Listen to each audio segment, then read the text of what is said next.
Now available in paperback and ebook, The Man Who Rules the World. John Hayes must bring together men and gods to overcome a threat that seeks to destroy the planet. The Man Who Rules the World. Now available in paperback and e-readers everywhere. This video will not be monetized, so if you guys could head over to the Cash App or the PayPal and drop a donation, that would be greatly appreciated and allow me to stay on the air making content that you want.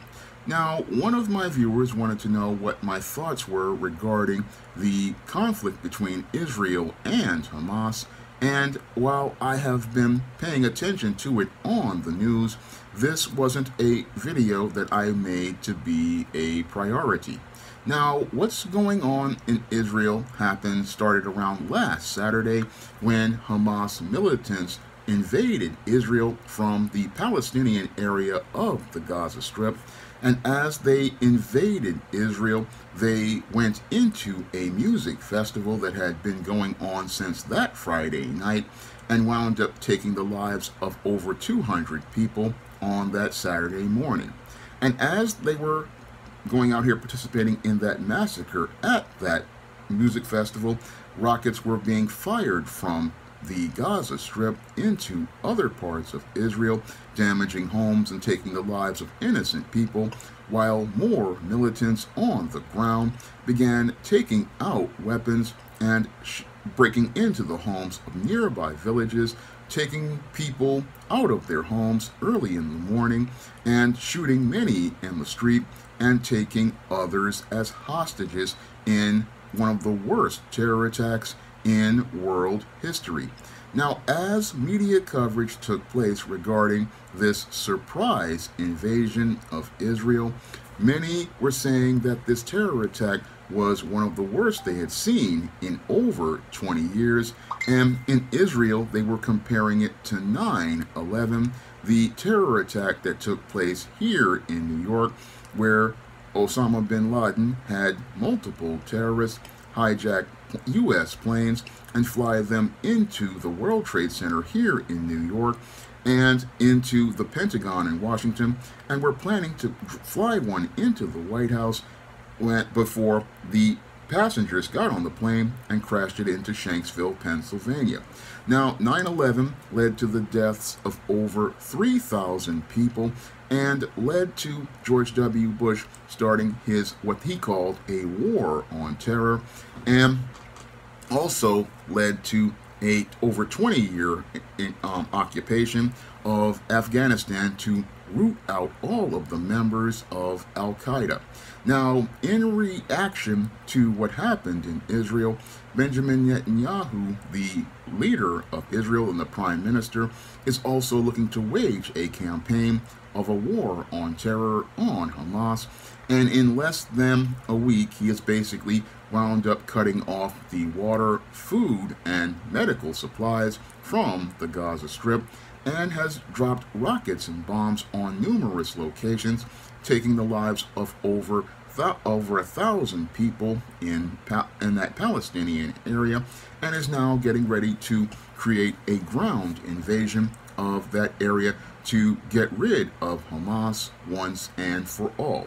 Now, according to reports, this was a major intelligence failure of Israel's Mossad, which is considered to be the greatest intelligence agency in the world, because you would think that the greatest intelligence agency in the world would have been able to see these militants going into this plan, as reports have said, and these militants have been going on this plan for over 2 years under the radar of the Mossad, again considered to be the greatest intelligence agency in the world. So this is a major embarrassment for the Mossad, the same way it was for the CIA as related to 9/11, and shows us the insidiousness of your terrorists as related to long-term planning for a short-term attack, but that long-term planning for that short-term attack leading to greater consequences that may wind up doing more damage to these so-called militants as related to their ridiculous movement.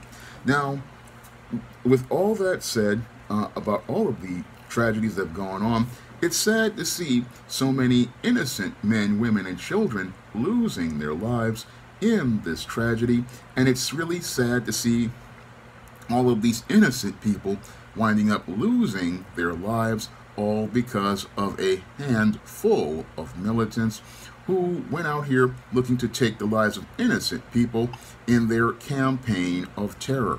Now, when it comes to these terrorists, their campaigns don't really bear much fruit. And the reason why they don't bear much fruit is because most of the terrorists basically are looking to try to get attention from the system of white supremacy, and they're not really all about liberating people like they say.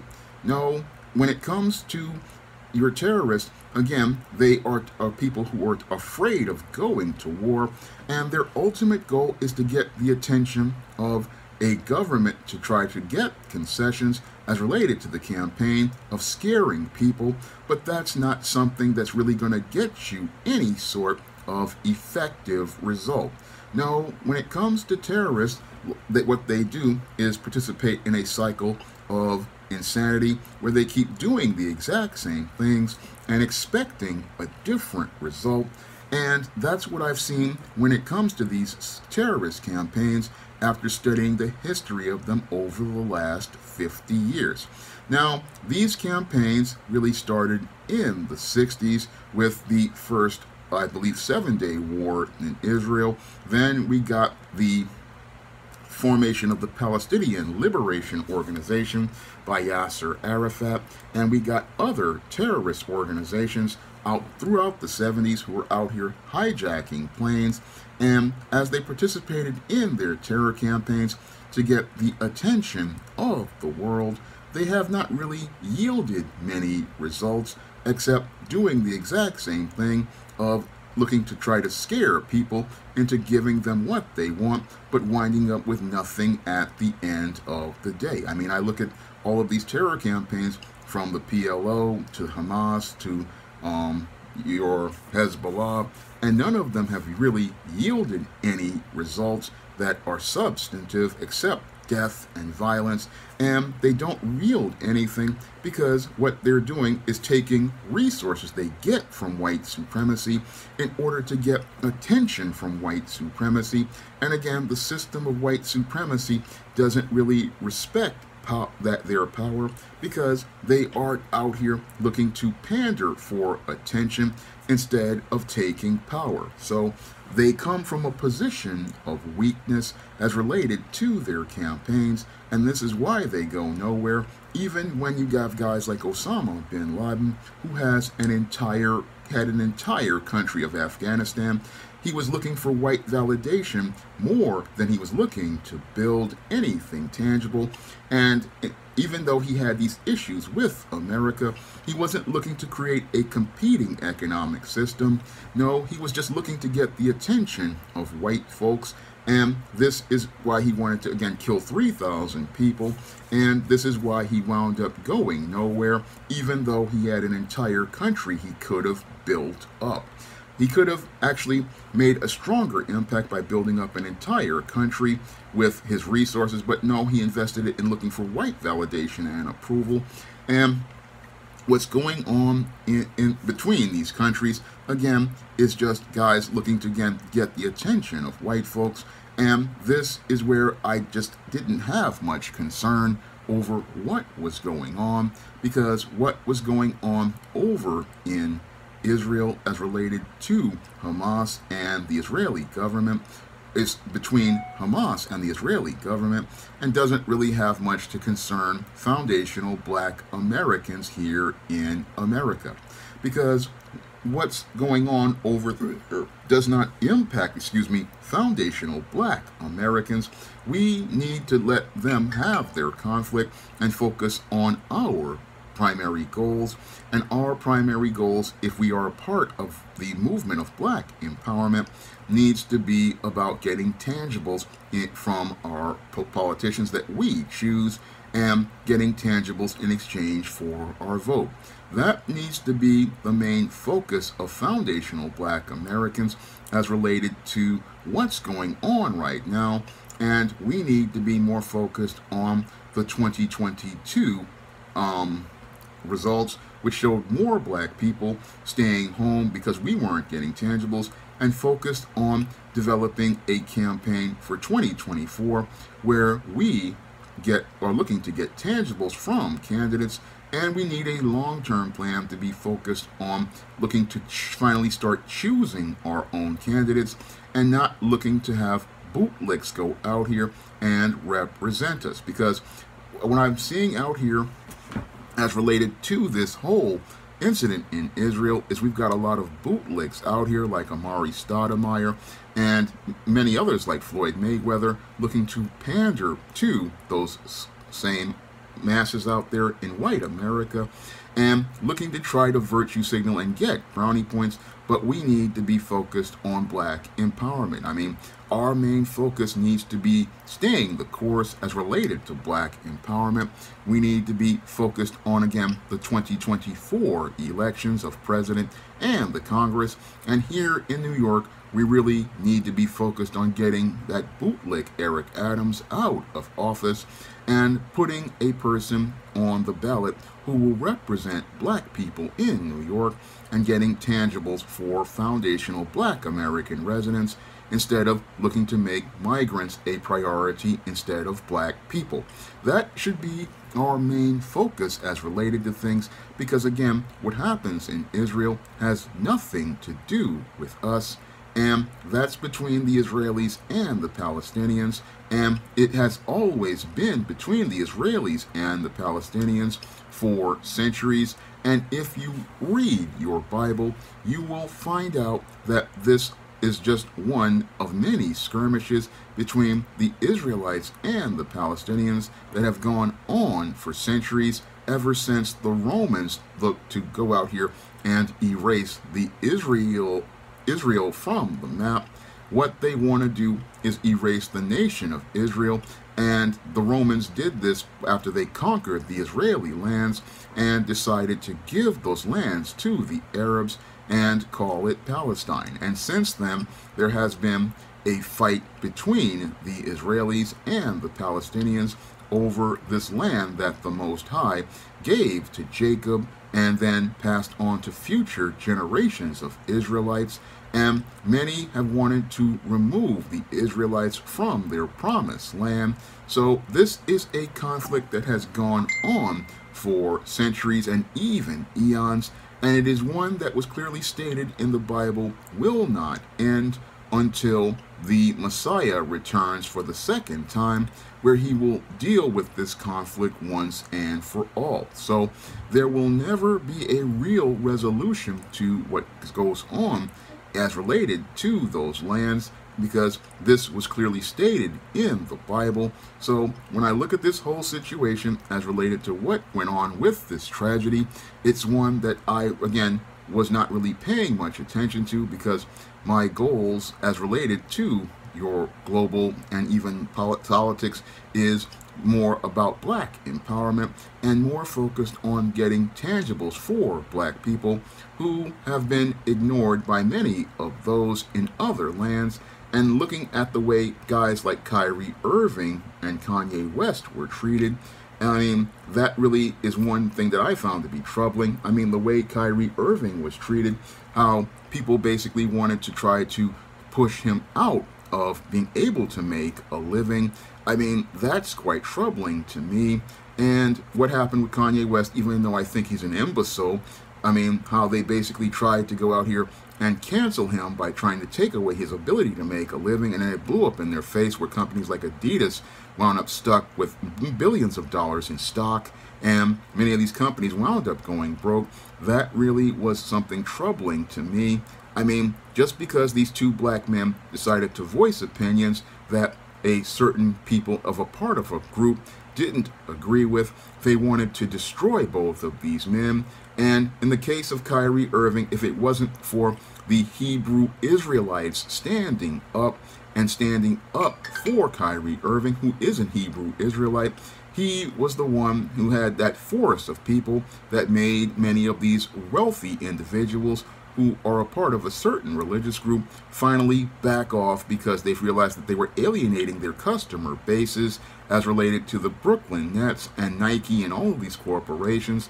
So I mean, I find it people talking about two sides of their mouth. You have one side saying be sympathetic to what happened in Israel, but there's no sympathy given to foundational black Americans who have had to deal with a terror campaign over the last 2 centuries. I mean, where is the sympathy for all of those people who survived the Rosewood Massacre, who sued the government for compensation and then had their case casually discarded by some white female judge? I mean, it's very interesting to me that you have all these people out here saying we need to stand with Israel, but nobody wanted to stand with those survivors of the Black Wall Street Massacre, a campaign of terrorism that took place in the early 20th century to black people that wound up costing thousands of black people their lives, their homes, and their businesses, and had many black people running for their lives, similar to what happened in Israel just a week ago.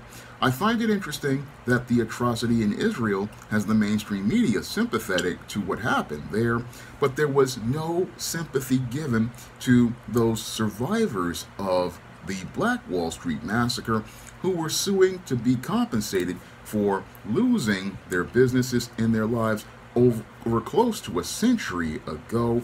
I mean, their case gets casually discarded, but we're told to be sympathetic to Israel because it's the current thing. But the thing with black people is that it doesn't matter. Again, hypocrisy as I see it. I mean, you tell black people who suffered loss in that terror campaign that their case doesn't matter, and you also go out here and trivialize the cases of terror that black people went through, like Black Wall Street, where the government used planes to drop bombs on black people, and towns like Rosewood. I mean, these towns were destroyed in these tragedies, and that were made all based on the same kind of hate that these terrorists participate in. But because it's black people, we're told that it doesn't matter, and that's why it's one of those things I haven't really made a priority to make a video about. And I mainly made this video because one of my longtime viewers requested it. But when I look at this whole situation, again, everybody wants to talk about what happened over there, but nobody wants to talk about the terrorism that has taken place over here. And nobody wants to talk about the terrorists who have gone out here and taken the lives of black people in these incidents like Black Wall Street and Rosewood that undermined the black economy, undermined black progress, destroyed black families, took the lives of over 1,000 innocent people who were just going about their business every day, similar to the way the Israelis were going about their business. But then they want us to go out here and say that we should be out here being sympathetic. Well, where's the sympathy for all of the black people who have suffered over the course of slavery, Jim Crow, and the current and ongoing discrimination that foundational black Americans like myself have gone through? Critical question I've got to ask all those people who want to talk about what's going on in another country. I mean, I am disturbed by the approaches that Benjamin Netanyahu is using, which is an eye for an eye. I'm disturbed that he's going out here cutting off electricity and water to people in that Gaza Strip, because those people may be Israelis who are getting help over there who won't be able to get help. And I'm really concerned about the polarization that Benjamin Netanyahu has done over the last couple of years. That type of polarization is the contrast to the radicalization that led to the Hamas terrorists. And again, polarized people, they run on emotions and they don't think critically. And because they don't think critically about the consequences of their actions, they wind up participating in all sorts of carnage and and acts of inhumanity against another man. And that's the whole horrible thing about what's going on with this current conflict, is that there's a whole lot of inhumanity as related to it because of this polarization. And the only thing that scares me about this whole situation is that I see the same type of polarization going on here in America. Because ever since the election of Barack Obama, we have seen a lot of white folks out here polarized, going out here participating in acts of anti-black violence, and we've seen a lot of this polarization going on, and it led to the election of Donald Trump. And again, the polarization is a dangerous thing because it gives you tunnel vision, and when you have tunnel vision, you cannot see clearly, and because you can't see clearly, what you do is participate in your obsession with the destruction of your enemy, and you don't see how it's destroying yourself. I mean, it's very similar to that classic Star Trek episode where you had the guy who was black on the left side and white on the right side, and then you had the guy who was black on the right side and white on the left side.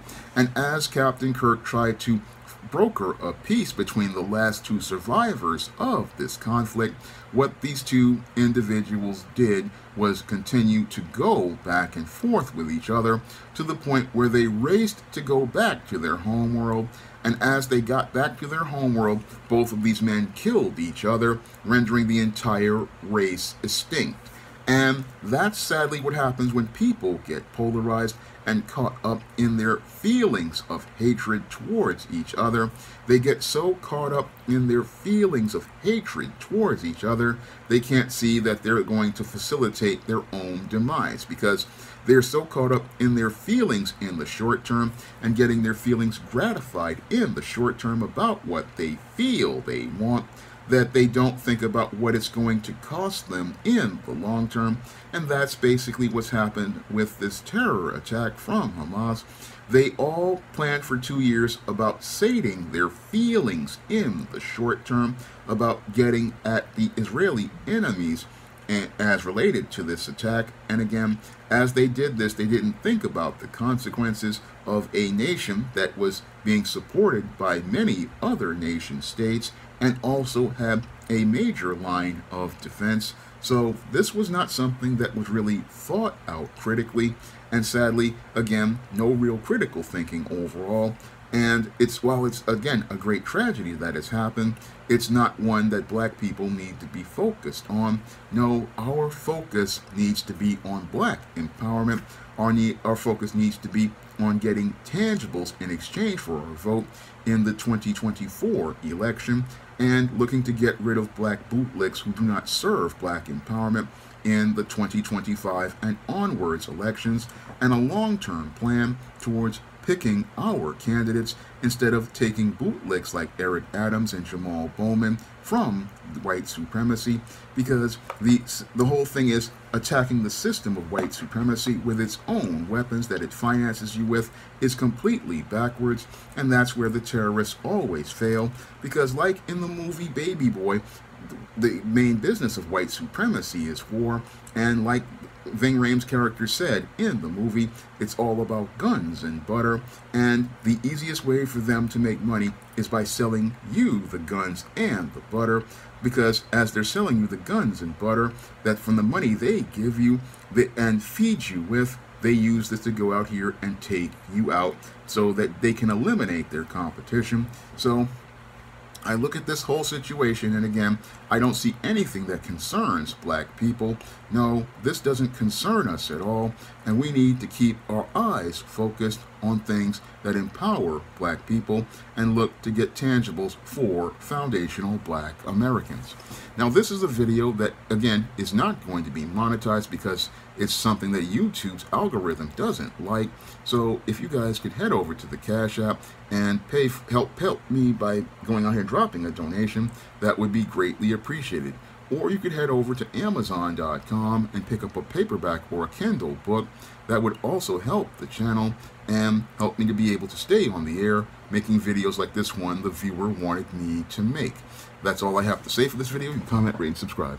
Now available in paperback and Kindle Unlimited. John Haynes, the man with nothing to lose. The man who rules the world runs into the irresistible force of a man with nothing to lose in this action-packed, all-new John Haynes series adventure. Get the regular and variant editions of John Haynes, the man with nothing to lose on Amazon.com today. Support Black-owned and Black-operated digital broadcast media. www.niceradionetwork.com. Nice Radio Network, broadcasting 24 hours a day, 7 days a week.